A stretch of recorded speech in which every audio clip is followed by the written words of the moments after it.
So guys, ndo nimeamka. So good morning and I hope your morning is fine because mine is not. Nimeamka alafu ninafungua tu hivi simu ninaona ati government disburses 109 shillings per student capitation. And I want you to sit down with your senses.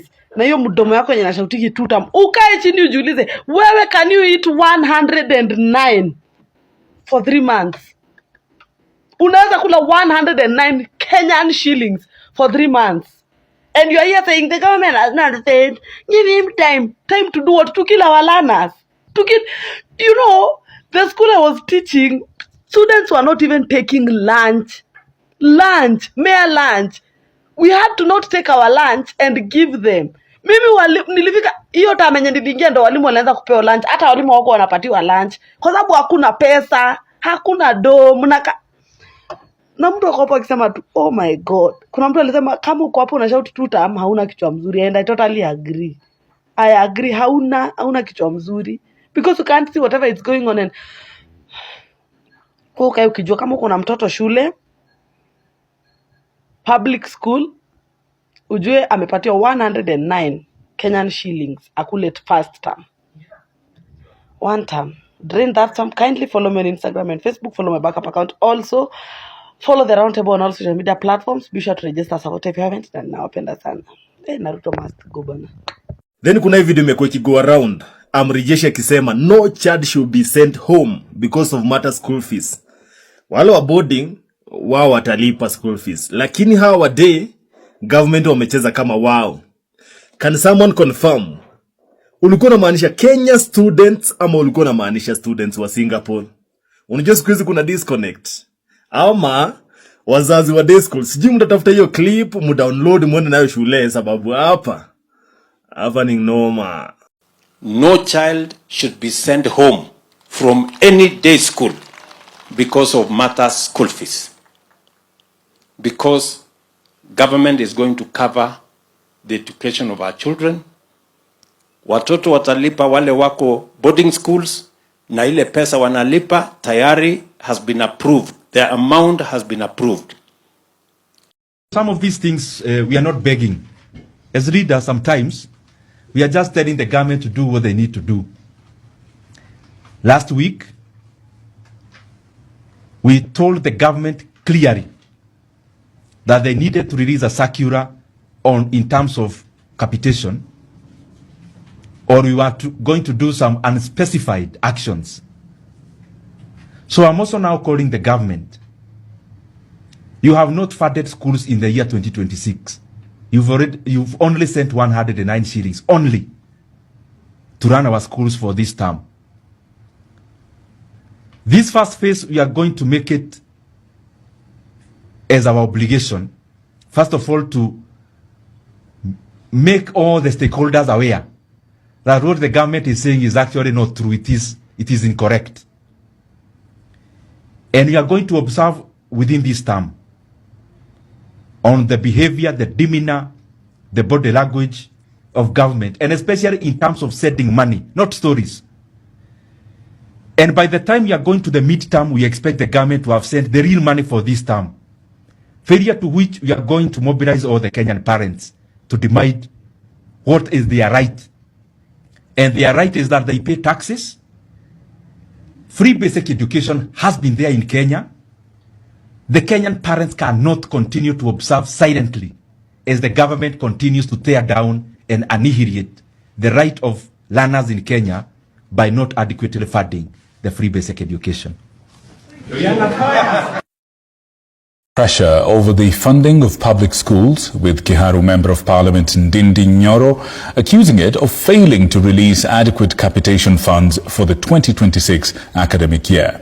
Nyoro has warned of possible nationwide parent protests if full funding is not released by midterm. However, the Ministry of Education maintains that billions of shillings have already been disbursed to facilitate a smooth start to the school term. Mike Kagwongo with more. Kiharu Member of Parliament Ndindi Nyoro has raised concerns over what he terms as delayed and insufficient capitation to public schools, warning that the situation could trigger nationwide protest by parents. And by the time we are going to the midterm, we expect the government to have sent the real money for this term. failure to which we are going to mobilize all the Kenyan parents to demand what is their right. And their right is that they pay taxes. Free basic education has been there in Kenya. Speaking to the media here in Nairobi, the former Budget and Appropriations Committee chair says schools have not received funds to keep them running for the current term, despite learners returning to class this week. And therefore it means the government already released 3.5 billion shillings for the first term, which amounts to around 109 shillings per learner in our senior secondary schools. Nyoro argues that failure to release full funding undermines school management and violates learners' constitutional right to free basic education. The government was all over media beating drums that they have released money for capitation. But they knew where the rubber meets the road, that there was no capitation that was released. What was released was debt. However, the government has rejected claims of underfunding. The Ministry of Education says it has already released 44.2 billion shillings in capitation funds ahead of the reopening of schools. Of the total amount, 3.7 billion shillings was allocated to free primary education, 14.5 billion shillings to free day junior school education, and 26.1 billion shillings to free day secondary education. Out of the 26 billion they released, they should face Kenyans and clarify this 26 billion shillings is for which term. And this is a very consequential question, even the principals are asking. Because by the close of the academic year of 2025, the government had arrears of capitations for only senior secondary in day schools of 22.5 billion Kenya shillings. Education Cabinet Secretary Julius Ogamba says the disbursement aligns with Article 53 of the Constitution, which guarantees free and compulsory basic education. The ministry has also warned school heads against imposing extra levies, maintaining that capitation rates remain unchanged and sufficient to support school operations. Majority of the principals you find, they pass over that debt to the parents, kama imeficha fichwa huko ndani. So the person who ends up carrying this burden is the parent of Kenya. So my challenge is for the government to be very clear-minded and communicate clearly to Kenyans. Are we still having free basic education? As schools reopen nationwide, attention now turns to whether the funds released will be sufficient to sustain learning through the term, or whether parents will be mobilized to demand more. You can't feed your own children. School capitation is 3 billion per year for 10 million children. State House allocation is 12 billion for one loss-making outfit called State House. It's a loss-making outfit. Can you give us the numbers again? The 3 billion and the 12. When you go to Parliament, Parliament allocated 12 billion shillings for State House expenditure for this year 2025. 2025-2026, State House was allocated 12 billion. The same parliamentarians, Mr. Ju alikuwa ameacha akili wapi? They moved to Parliament and passed 3 billion shillings for school feeding program for our 10 million children who are in primary schools. So if you take 10 million children, take 3 billion. A billion, viewers, a billion has 9 zeros. So just put 3, then put 9 zeros. Okay? After that, divide by 10 million children. And then let us imagine they are not in school throughout the year. So let us just imagine they are in school for 200 days in the year. At a 365. So just take 200 days. Yeah? So you've taken 3 billion, you've divided by 10 million, then divide by 200 days. Each school-going child has been allocated 1 shilling to eat per day. So you come at a part kosi 1 bob. Kweli? Sichukue calculator sikona hapa sahi. Unajua means chukua 3 weka 9 zeros. Nichukue, where is the calculator? Wacha ni calculator. Calculator is there. So what do I do? Take 3 billion, divide by 10 million. So I get the math. Yes. It's 300. Huh? It's 300. 300 shillings. Shillings. Aya, that's for one child for 1 year. Okay. So let's just assume this child goes to school for only 200 days in a year. Oh, this is per year. Yes. It is there in parliamentary records. Google on your phone how much was allocated to free primary education for feeding. So this is 300 per child per year. Yes. So mtoto mmoja, so you divide by 200 days. Wonder how much is allocated to one child. My friend, you're joking. 1.5 shillings. Yes. So a child is supposed to eat 1 shilling per day. Yes. Inanunua nini? And then there is a loss-making institution. Now take 12 billion. 12 na 09. Okay, unajua wewe ndo unanipatia hii State hesabu. House. Now 12 billion is what has been allocated to State House. State House. Now divide that by 365 days. Divide that by 365 days. Yes. 65 days. How much is that? It's 32 million per day. Yes. But it gets even better. I want Kenyans to go to your phone just right now and see what the controller, not the controller of budget, the Auditor General said about State House last month.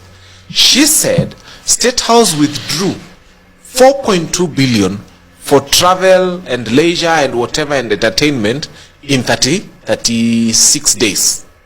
So take 4.2 billion. 4.2 billion. 4.2 billion. Yes. Tell me the zeros. 4. A billion has got 9 zeros. Point Never two. forget. 4 and then put 9 zeros. Okay. 1, 2, 3, 4, 5, 6, 7, 8, 9. Divide by 36 days. That's 42 billion. I remove 1 zero. I want to be very fair. Okay. Yes. Divide by 36 days. Divide by 36 days. Yes. It's 116 million. Yes. On the Business Daily on the 2nd of September 2025. Okay. It was a headline on the Business Daily. State House spent 3.6 billion for travel and meetings in 42 days. So sorry, 3.6 billion in 42 days. So 36 and then 9 zeros. Yes. 1, 2, 3, 4, 8 5, zeros. 6, 7, 8. Yeah. That is 3.3 billion. Yeah, 3.6 billion. Yeah. Divide by 42 days. Divide by 42 days. Yes, let's get it right. That is 85 million per day. And it is for travel and meetings. So 42 days, your State House spent 3.6 billion. They were spending 85 million per day. On what? Now, let me explain to you. Let's imagine you have 85 million there. Yes. Kuna watu wana believe you nonsense, upuzi, rubbish, empowerment. So let's just take the 85 million which you have there. One nice boda ile inaitwa boxer ni 150k. Abu divide that by 150k, I show you something. Divide by 150k. Yeah, what State House is spending in one day? 150k. That is 571 borders. So if State House was keen on empowerment, they would buy 571 borders per day. If that is their understanding of empowerment, wangekuwa wananunulia watu boda wawapatie, ingekuwa 571. Now multiply by the number of days. They did that in 42 days. They were spending 85 million per day for 42 days. So multiply that 570 bodas times 42 days. Times 42 days. That is 24,000 pikis. So if this country meant well, if they were serious about empowerment of young people, and they have already showed us that their icon of empowerment is a boda, because they think you throw a boda at every. Hata ulizi wali soma nini boda, when PhD boda, when why boda though? Why is it why they are also talking about boda? I won't answer you. I'll tell you this. Okay. So those would have been 24,000 borders. Now Kenyans, that is what Kenya spent in 42 days in travel. 24,000.